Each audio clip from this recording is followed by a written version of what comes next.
All right, Fleabag, did I miss the cue? Are we rolling? All right, fabulous.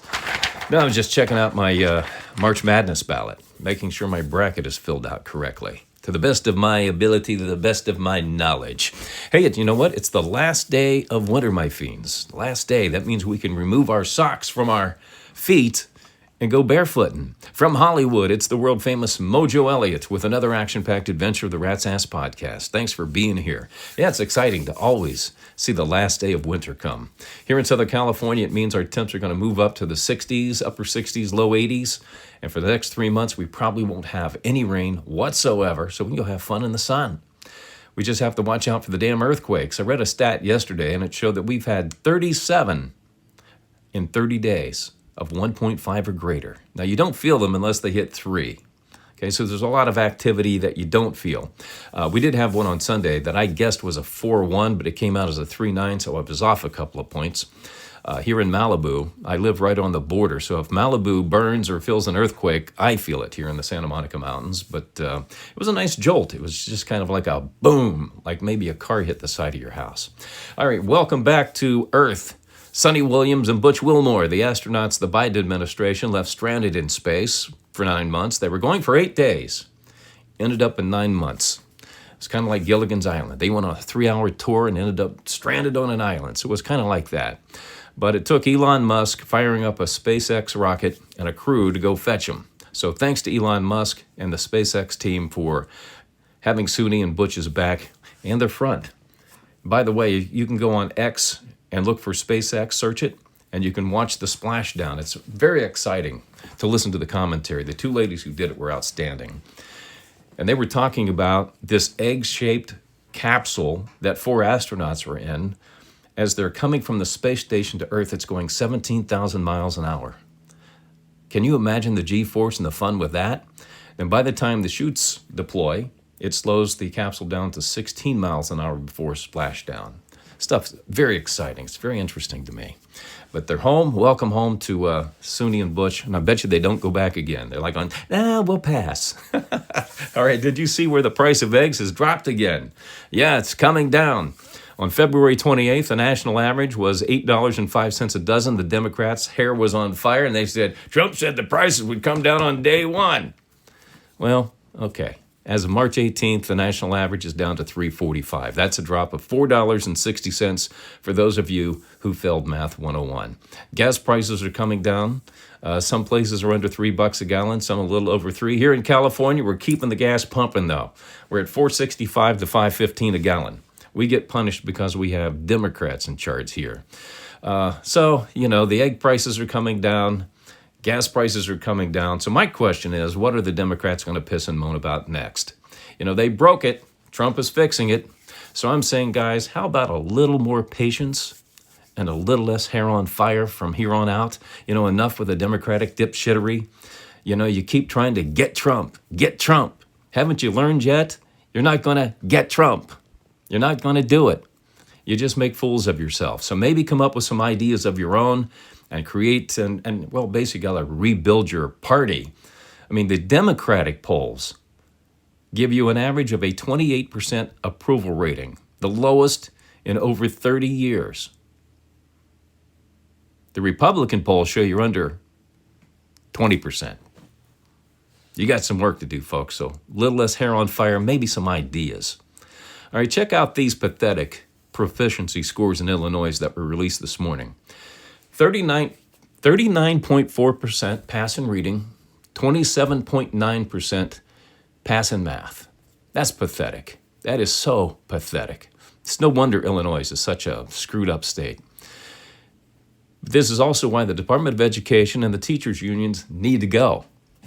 They've more than failed, at least in Illinois. But I think if you look at the proficiency scores nationwide, it's not much different. We keep wasting tax dollars on teachers who churn out one continuous idiot after another, and it really does have to change. I'm going to sneeze on you here, and if I do, I apologize because if you didn't know, we don't edit anything. I just hit the play button to record the show, and we go. That's what we do here on the Rat's Ass Podcast. We don't try to make it all perfect and special for you. We're not CBS here. Yeah, Fleabag's laughing. That's right. Yeah, he's got the easiest job in the world. He just has to hit record once the show starts. That's it. All right, but, teachers should be hired on merit. Plain and simple. Bad teachers should be fired and not protected by the teachers union. And that's what they do, because they only give a rat's ass about collecting their dues as a group. Now, I learned this the hard way. When I came to L.A. as a radio personality, I had to join AFTRA, the union, or I couldn't go on the air. They were taking about $150 a month out of my paycheck, and I wasn't happy about it. Then I found out that they said, hey, get into management. Then you don't have to worry about the union. What I liked about that idea was that I'd not only have my $150, I could go negotiate my own personal deal, which I did. So I got into the management side, which is called radio programming, telling radio stations what to play, when to play, and how to play it. And I tripled my salary because I didn't want anything to do with the union. Now, here's what happens with unions, at least with AFTRA. I saw one personality after another lose their job. People get hired, they get fired. About every 2 or 3 years, you get blown out of some radio station. They would go to the union, I was unjustly fired. Well, they would send a letter on their behalf. That was about it. Not once did AFTRA get somebody's job back for them. As a group, they'll force you and say, hey, let's go on strike. We'll get everybody a raise. It's a group thing. Man, I like the idea of being able to negotiate my own deals. I don't need a frickin' union to fight my battles. I think those who are in unions, quite honestly, a little bit weak if you have to go in as a group. But you win as a group, you lose as a group. As an individual, all you do is pay your dues. And if you get fired, they're not going to do a damn thing for you except maybe a letter on your behalf. That's what you're paying your money for. All right, we have a message from the new face of the Democratic Party this morning, or today, here on the Rat's Ass Podcast. We do record early in the morning here. She's a communist sympathizer and a supporter of the Green New Deal, Alexandria Ocasio-Cortez, also known as AOC. Prepare to have your minds blown.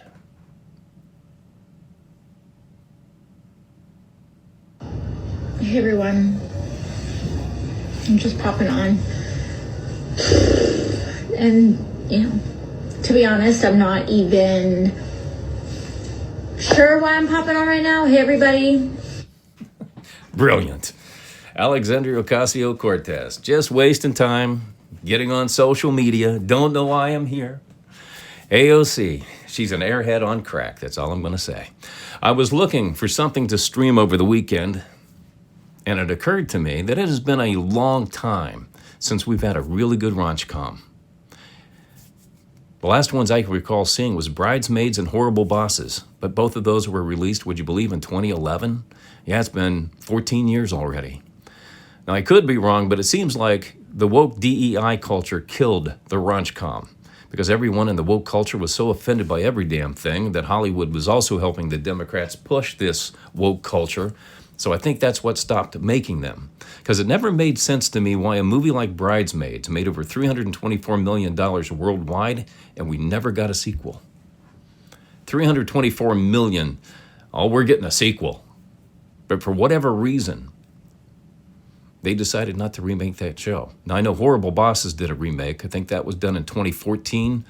But that was when things were really getting ramped up with the woke culture. And it started with the Obama administration, too, by the way. Do you remember when he won the presidency in 2008 and he stood up in front of that Coliseum in Chicago and he says, "Change has come to America"?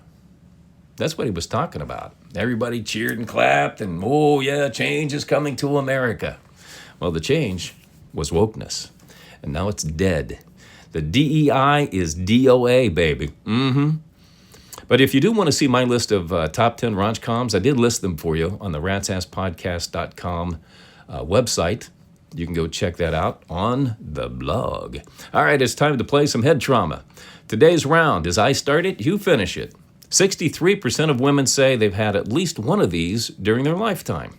What is it? That's the question. I start it, you finish it.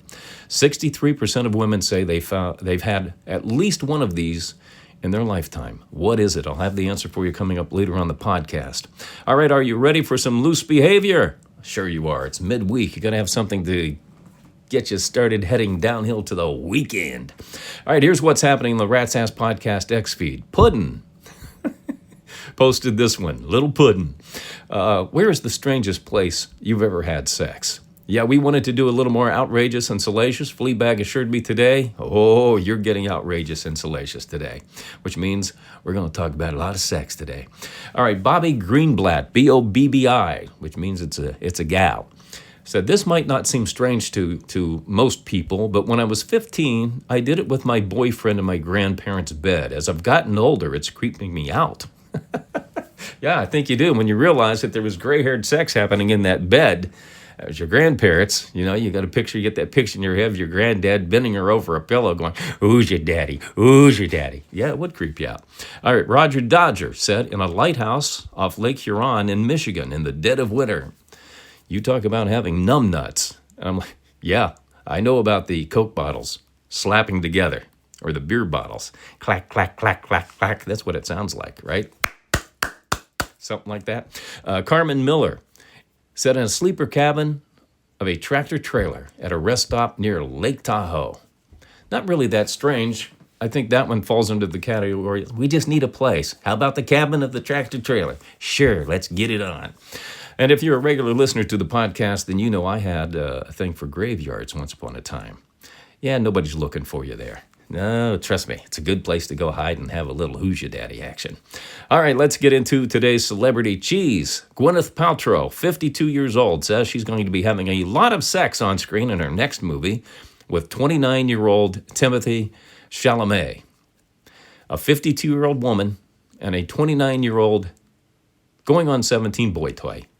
Yeah, I think that's about $40 we'll all save right there. Taylor Swift and Travis Kelce won an iHeart Music Award for their cameo appearance during the Eras Tour in London. The award was a newly created award called the Favorite Surprise Guest. Now, I can see this. Now, I'm going to risk iHeart throwing me off their platform for this one. But, guys, why didn't you just call it the Stupid as Hell Award? God, I can picture the brilliant minds of radio. Taylor Swift's like going, you got to find a way, guys. If you want me to make an appearance on the iHeart Awards, you got to find a way to work Travis in. So they called the meeting. They're all sitting around the conference table and said, Taylor Swift said, if we want her on the iHeart Awards, we got to find a way to get Travis Kelce in here. Then you get some bright genius that says, I got it. Let's create the Favorite Surprise Guest Award, and we'll give him an award for joining her on stage in London. And everybody looks and they go, that's it. That's the ticket. Applause burst out, and there it goes. There you go. You have your newly created Favorite Surprise Guest Award, because that's how a radio meeting goes. Yep, so Travis won an award along with Taylor Swift, and Mama Kelce is having a cow today. All right, this is strange. Apparently, Gene Hackman's wife, Betsy, made a call to the medical center in Santa Fe after officials called her time of death, raising questions about the timeline of both Gene and Betsy's deaths. Yeah, that would. But here's my question. If officials were wrong about their time of death, how can we be certain any time of death called is accurate? I mean, can we really rely and trust the science when it looks like all they do now is just put on a white lab coat and make shit up? Now, Prince Harry and Meghan Markle, they're getting uppity on us again. They are now threatening to leave the United States. God, how many people say they want to leave, threaten? There's self-importance that these people have. It blows my frickin' mind. But they're threatening to leave the United States due to mass deportation of illegals that's being conducted by the Trump administration right now. Yes, the murderers, the rapists. Bring them back. This is wrong. They have rights. They entered the country illegally. They have no rights. There's no guarantee. Well, they claimed asylum. 10 million people claiming asylum. Give me a break. That was a loophole. That wasn't a law. Give me a break on that one. But guess what, Harry and Meghan? I'll leave it at this. I bet Rosie O'Donnell has a nice guest bedroom for you in her house in Ireland, and would love to have you. And don't let the fabulous 50 states hit you in the ass on the way out, okay? And by the way, don't miss the Rosie O'Donnell St. Patrick's Day meme on the Rat's Ass Podcast Facebook page. You won't regret it. It's a hoot. But who gives a rat's ass, right?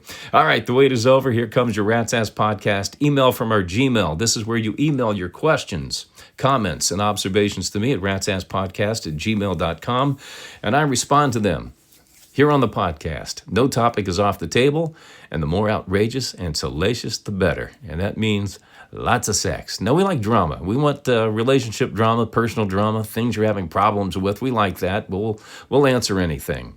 But the last couple of podcasts, man, Fleabag was trying to do this thing, was like trying to branch out and have a little more variety in our emails. Folks come for the salaciousness, Fleabag. So trust me on this one. We're going to have lots of downloads as people start talking about this nonsense. All right. If you have any, where's it at? Fleabag. It didn't show up. Jeez, oh, wheeze. Yeah, you're supposed to forward them to me with their names, where they're from, and rewrite them so I can respond rapid fire and on the fly. I didn't get them. They're not here. I should have. It's my fault. I was paying attention to my bracket. Yeah, just forward them over. I didn't get them. No, they're not in spam. No, we're not going to stop and start over. And no, not going to do that. He's texting me. One thing I love about Fleabag is, man, this guy can text fast. He's going to have a lot of arthritis in his fingers when he gets older. Okay, no, I got him. Here they go. All right, here we go. Let me open it up, and we'll get to the email from our Gmail. All right, here we go. Rand K. from Tulsa, Oklahoma said, I had a threesome with a couple of babes a couple of weeks ago that I met in a bar. Then I ran into them again at a different bar last weekend, and they acted like they didn't know me. What gives? Well, I would say either they were too drunk to remember you, Rand, or maybe you just weren't memorable enough to give them another go. And being from Tulsa, I bet you 10 to 1 you left your boots on, didn't you? Didn't you? Rand, never leave your boots on, buddy. Never. If you did. All right, Lisa F., Santa Barbara, California, just up the coast from me. She says, I have a hard time attracting men. I've included a photo. What can I improve? All right, Lisa, I'm going to treat you like a casting director here. All right? You just walked into my office. You auditioned for a part in a TV sitcom. And here's how I'm going to kind of help you improve your looks. Lisa, I loved your read. Would love to have you on the show, but I need you to go to work on some things physically for me. Would you please? And then maybe we can get you cast in one of my plays or one of my movies or one of my TV shows. Here's the deal. I need you to go get your eyebrows shaped and lose the unibrow. And if you can, go see an orthodontist about your overbite. If you need an orthodontist, we'll have Sue, my secretary, set you up with one. But good luck to you. Thanks for coming in and reading for us. Jason B., Las Vegas, Nevada, said, I'm dating a girl who I'd like to marry, but she has tiny tits. Oh, God. What's the best way to approach her about getting a boob job? God, Jason, I'm a big believer in accepting people for the way they are. My advice is to either become a member of the Itty Bitty Titty Club and say nothing about it. You know, boob job should probably be 100% her decision, her idea, because you know what? If you bring it up and she doesn't want to mess with her chest, she's always going to feel self-conscious around you. You don't want that, do you? You don't want that on your conscience, do you? Come on, think about it. Stop being so vain for yourself. Luke C. in Charlotte, North Carolina said, I met a chick from San Diego and she's a lot of fun, but she's woke as fuck. God, how can I overcome it? Man, if you figure it out, please let me know. I have no idea. I have no experience with woke culture.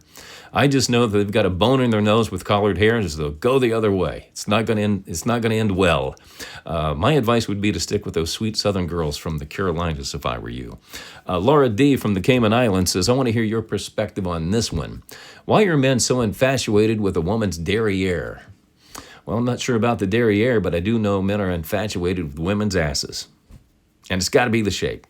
To me, it's the shape. That's all. The way it moves. It's kind of like the Pied Piper. You turn around, you look at it, and you like the way that it moves, the way that it's shaped, and it's going, come here, follow me, follow me, follow me. Because that's what happens.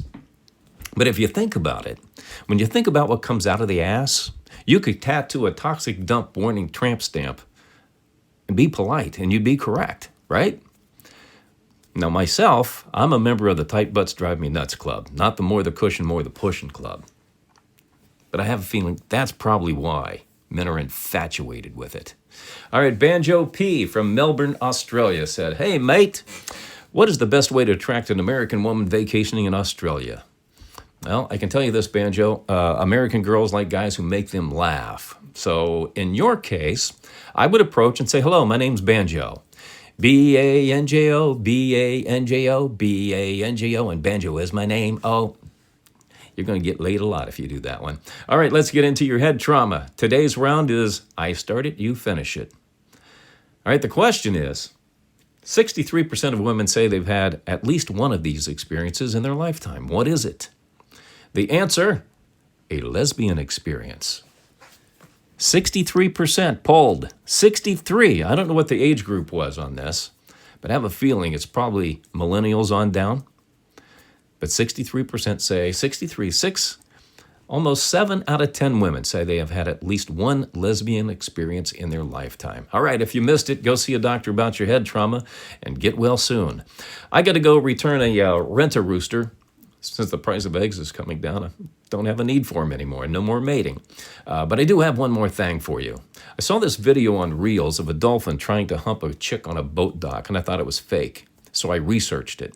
And it turns out male dolphins can be sexually attracted to women and will definitely try to do something about it.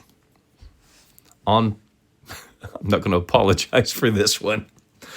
On purpose. All right, let's see who's following us now on the socials. On TikTok, to Tiffany Davis, Robert Martin, Mike Valenzuela, and Sharon Bronco. On X, Eric Hensley, Lori Wynn, and Kimberly Collins. On Facebook, Instagram, and Blue Sky, Mace Man, Catherine Abdul, and Lynn DiCarlo. Thanks for following. Thanks for turning on the podcast, too. We appreciate it. All right, that's it for this episode of the Rat's Ass Podcast. Be sure to check out the new ratsasspodcast.com to connect with us on the socials, listen to the podcast, join Rat Nation, and read the blog where you can read the 5 signs that a woman is might be promiscuous. We'll do this again on Friday, March 21st, our first day of spring together.